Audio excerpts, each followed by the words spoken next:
那我们是大发酵，我是少廷，我是曼曼，我是大发。我们从2023年开始露营到现在呢，也刚好2年多了嘛。然后露营的经验达到了大概70几路，遇过了很多风风雨雨，也去到了很多各大营区，也尝试过了很多不一样的露营方式，甚至参加过了很多不一样的团露。最近我们又在 IG 还有我们影片下方留言呢，发现有很多的新手入坑。然后我们知道露营能不能持续下去，最关键就是在你的首露。通常你首露的体验很好呢，你就会有第2次跟第3次。但是如果你首露体验不好的话呢，通常很多人就断在这边，没有下一次。首露即退坑。那我们从过去这些经验呢，总结了5个大家露营最常会后悔的事情，提前告诉你，让你可以尽早的避雷。那我们开始吧。第一件事情就是帐篷买错。其实我们非常常听到这件事情，包括我们一开始露营的时候，那市面上常常看到一些帐篷，它标榜4人帐，其实这个是最大的人数，也就是说你可能是肩并肩，像停，不要过年讲这个不吉利。所以你看到一般市面上的4人帐呢，通常它前面就只有一小块空间可以让你放东西。我们第一次的露营经验啊，我们就很乖，我们没有去买帐篷，我们去租。那时候呢，因为我们的设置就是3大1小，就是我们2个加大发还有婆婆。那很合理的，我在租装备的时候，因为他们都有那种套餐系列的，就是比如几人啊，几人帐，那我很理所当然的4人帐、6人帐、8人帐，我当然就选4人帐。我们4个人住进去呢，就非常的拥挤，是连翻身的空间都没有。所以我们会建议呢，如果你今天要买4人帐的话，你大概能住就是2个人，或者是2大1小。这种类型的帐篷呢，你还需要搭配天幕，不然你会完全没有任何的置物空间跟活动空间。对，你的桌子、椅子、你的装备、设备、箱子这些完全没有地方放。所以简单来讲，那个帐篷啊，你看到那个数字啊，可能最少 N+2， 比较保险。对，我们简单把帐篷分为几种不一样的类型，一种就是大家常见的隧道帐，那小帐的话，我们也把它包含在隧道帐子的，可以吗？可以这样包含吗？感觉不太行哎。2个人到2大1小可以睡，然后你需要搭配天幕，这是一个 set。那再过来就是我们常见的隧道帐，就是1房1厅，它里面有一个内帐，然后外面有一个客厅，但是整个都是在帐篷里面的。那再过来呢，就是我们常见的一些球帐、基地帐，它就是属于比较风格类型的，它大部分里面是没有内帐。或者说有内帐，但是大家不一定会去用。另外还有一种也是最近也蛮红的产品，就是充气帐篷。其实充气帐篷一直都有啦，只是说最近有一些新的充气帐篷，它是屋型的，然后又是搭配了科技棉的材质。我觉得如果用科技棉来做帐篷的话，其实它有蛮多优点，包括它的通风透气跟不容易反潮，而且它的防水可以因为你使用的频率越来越高，防水强度越来越强，还不会有所谓的水解问题产生。但它有一个缺点，就是它比较重，真的是蛮重的。像我们用的天幕就是科技棉的，跟一般黑胶的天幕重量我觉得有差到2倍吧。那在买帐篷的建议呢，我们会建议就是多租多看，不管是你去社团啊，或者去说露营店去实体看一下大概它的样子，因为现在很多大型的露营店其实他们都已经整个展示出来，陈列出来了。对，你就可以去看，这个大小是不是你需要的，或者是说这个材质你能不能接受，或者是它的搭设的难易程度你能不能接受。大部分新手会花最多时间，大概就是搭帐篷啊。对，2小时、3小时都有可能，都有的。对，还有就是你的预算考量，我觉得先把你的预算定好，在帐篷上面你愿意投资多少钱，然后接下来你这顶帐篷你会使用多久？因为露营一段时间的人都会有一种病叫换病，就是可能会想要再进阶、再进一步，可能会想要更换。那这时候你选择的品牌就变得很重要了。在你预算内尽量选择你听过的或者是比较知名的品牌。你在出售2手的时候呢，你的保值性也会相对的好很多。第2件事情呢，就是很多人都遇过，包括我们在内，就是错估了气温的变化，因为台湾天气就是日夜温差很大嘛，所以常常我们去出发露营的时候，觉得天气没有很冷，晚上可能18度、16度，也还好啊，凉凉的，但是也不至于到那么冷。可是因为台湾湿气很重，所以加上湿的冷空气呢，它的整体体感温度就会更低很多。如果有时候风大的话，更冷。对，又湿又冷。我们刚入坑就是冬天。对。然后那时候呢，我们的保暖系统就只有小型的暖气。对。还有电毯。今天不管你是使用充气床或者是行军床的朋友，其实我觉得电毯都是一个非常强的保暖工具。可是呢，你不能完全的依靠它，就是因为你有可能遇到跳电的状况。因此，如果没有办法马上帮你解决的话，其实晚上冷起来是很麻烦，而且会有危险的。我们会建议大家就是在使用电器保暖的时候呢，还是要准备一些就算今天跳电了，也不会让你睡不着的东西。那最简单、最方便、也最直观的就是睡袋。对，我觉得睡袋是露营里面我觉得最值得投资的东西之一啊。但是呢，要注意，就是睡袋呢，你记得找它舒适温度减5度才是你适用的。例如现在天气是5度，你需要的话就是舒适温度在0度的睡袋，这样你睡起来会比较舒服。虽然睡袋很重要，但是呢，还有一点前提，就是说我们需要隔绝来自地面的冷空气，因为地面的冷空气呢，其实它从地表上传上来，在晚上的时候，它的寒气是比空气中的冷空气来得更冷的。如果说你是用充气床垫的话，因为它充气床垫有一个厚度嘛，比较不会有这样子的问题。而且它重点它还是在内帐，通常大家使用的话在内帐，所以比较不会有那个地面寒气的问题。对，那如果你今天是用基地帐啊，用行军床的话，来自于地面的寒气呢，你就必须要用一个地垫把它遮掉，遮掉，需要去把它给框起来没有？就是放在下面隔绝掉。你的行军床上面可能还会再铺一个，不管是床垫啊，或者是毛毯，就再隔绝。因为就算我们用很好的睡袋，可是我们睡着的时候是完全把它压扁的。羽绒睡袋的话，它其实就是利用空气跟羽毛去隔热，然后你就把它压扁了，所以它完全没有隔热效果。我之前一开始想说睡袋很舒服，然后我就用了，结果晚上冷醒，就是整个背全部都是冷的，你一背一冷，你就真的睡不着。所以呢，有效的隔绝地面上传来的寒气是非常非常重要的。另外还有一点就是冬天啊，就是在洗碗的时候啊，那个水有支冰的，要戴手套，或是找一个洗手台有热水营区也很重要，也是一个办法啦。千万不要觉得啊，白天天气还好啊，不会很冷啊，没关系的啊。没有，晚上真的冷的速度很快，又急又猛。尤其是家里有小朋友的，我觉得就要注意啊，注意小朋友的保暖。那提供给大家2个，就是我觉得可以带在身边，然后也不太会占位置，但是如果你需要的话，可以救你一命的。第一个是暖暖包，然后第2个是热水袋，就是这2个，如果你有，然后你真的在很冷的时候，他们可以真的会救你一命，很好用，很好用。对，这2个就是备着啦，就是如果不小心跳电啊或什么，你起码还有这个功能啊。如果真的没有，就赶快下山。第3个呢，就是没用的装备带太多。我不知道大家在露营的时候会不会有一个检讨，就是你会觉得说怎么办？这个一定要带吧？如果不带，到时候需要它的时候没有怎么办？然后就一直塞，你的装备就越带越多，越带越多。就你到营区的时候呢，你就会发现可能某一项几乎都没有拿出来用，对不对？对，我之前曾经有过。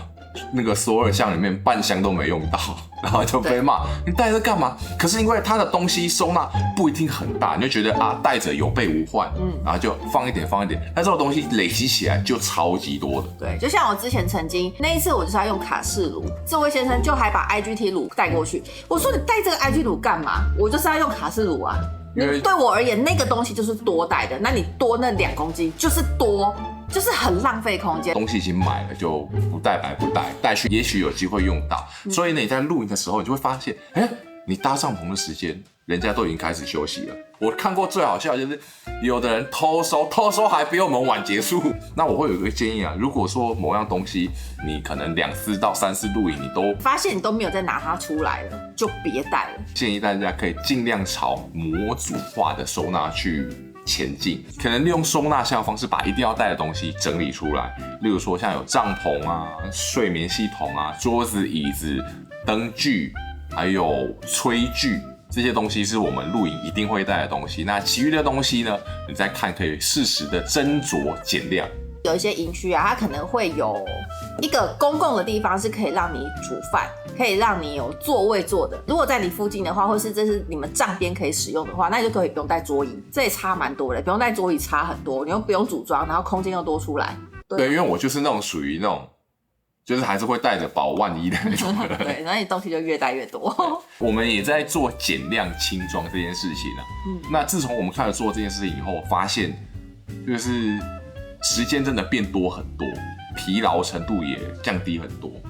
然后模组化之后啊，收东西也快很多，超快的。现在11点才开始收，也没有人发。接下来第4个也是我觉得在购入装备的时候最重要一点，也是我某种程度上算是心里面的痛，就是一开始先选好你喜欢的基调，这个事情真的非常重要，才不会导致你一开始买的装备跟你后期、中期想要的颜色不搭。很多东西是东西没有问题，但颜色不搭，你就没办法用，这是非常的痛苦，你知道吗？很突兀啦，那个颜色搭起来会很怪，很难看，对，很突兀。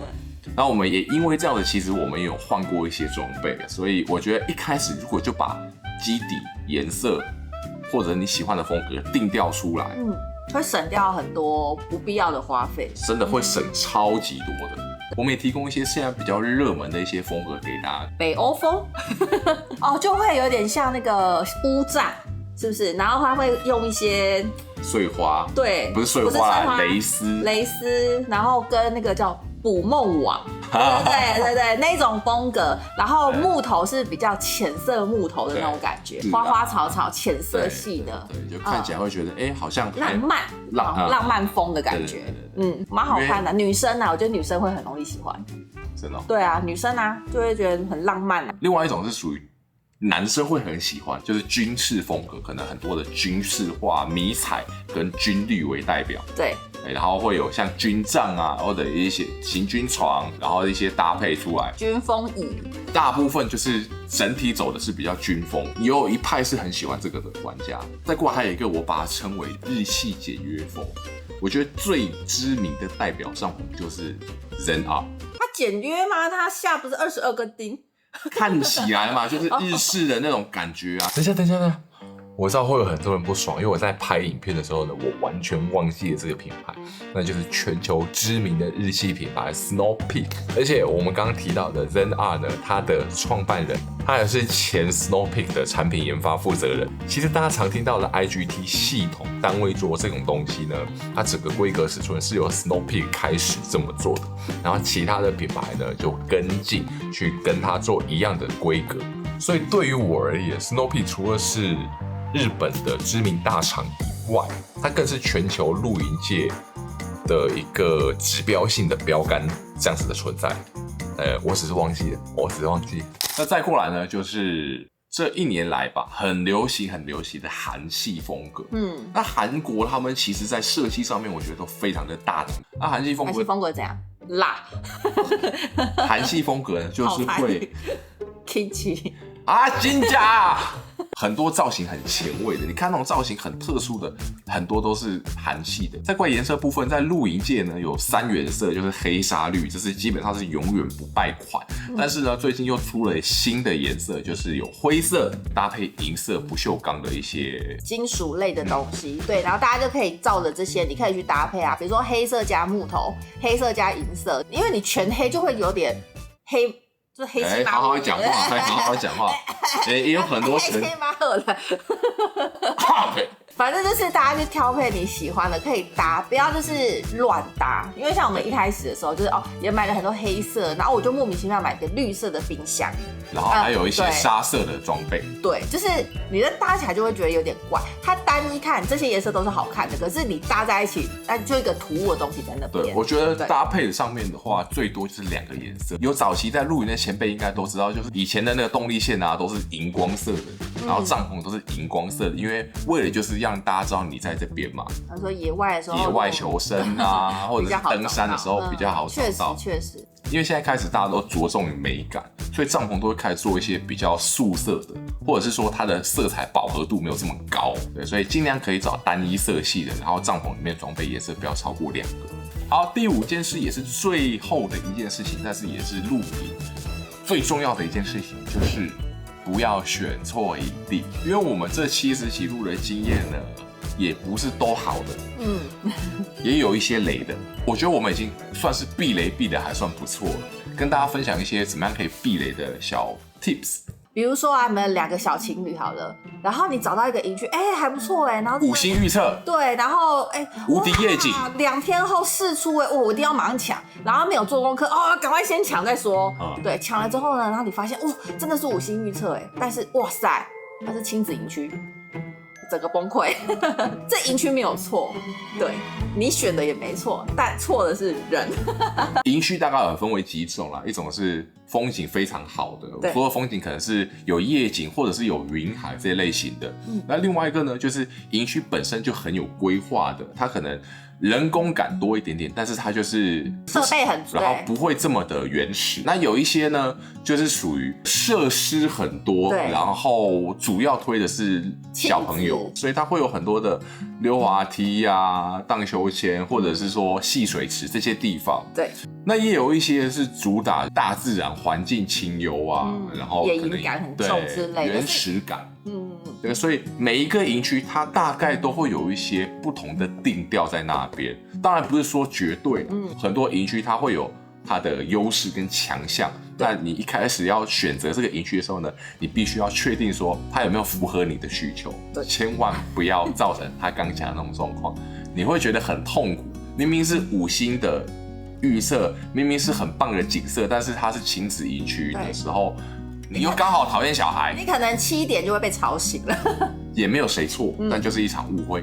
再过来还有一些营区，它是营主会管的很多，有一些营区是营主完全不管，就是你可能去露营完全没看过营主，这当然会产生不一样的状况啦。因为我们露营久呢，会有一些它不是规定，比较像是一个公约，例如说晚上10点以后我们就音量放低，早上8点以前呢音量也是放低。像这类型的相关维护路友权益的呢，会管的就会管，那不会管的就不会管。那会管的情况下，你其实如果说你是属于那种希望作息还是正常的朋友的话，你去那边就会觉得很舒服，晚上睡觉也不用怕被吵到。那如果说你是很喜欢就是蹦子，或者是你有很多就是你去露营就是去狂欢的，或者你去露营就是去大家很多朋友聚在一起放松的，你们可能晚上都会聊到3点、4点、5点、6点，或者是你根本不睡的话，那你可能就去找那些营主不会管这些东西的，要不要在家就好了？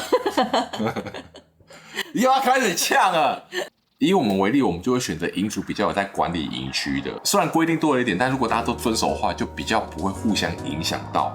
怎么样去避免这样的问题呢？其实最简单的方式就是你去 Google， 你不要光看它的评分多少，我觉得你去看一下它的负评的部分。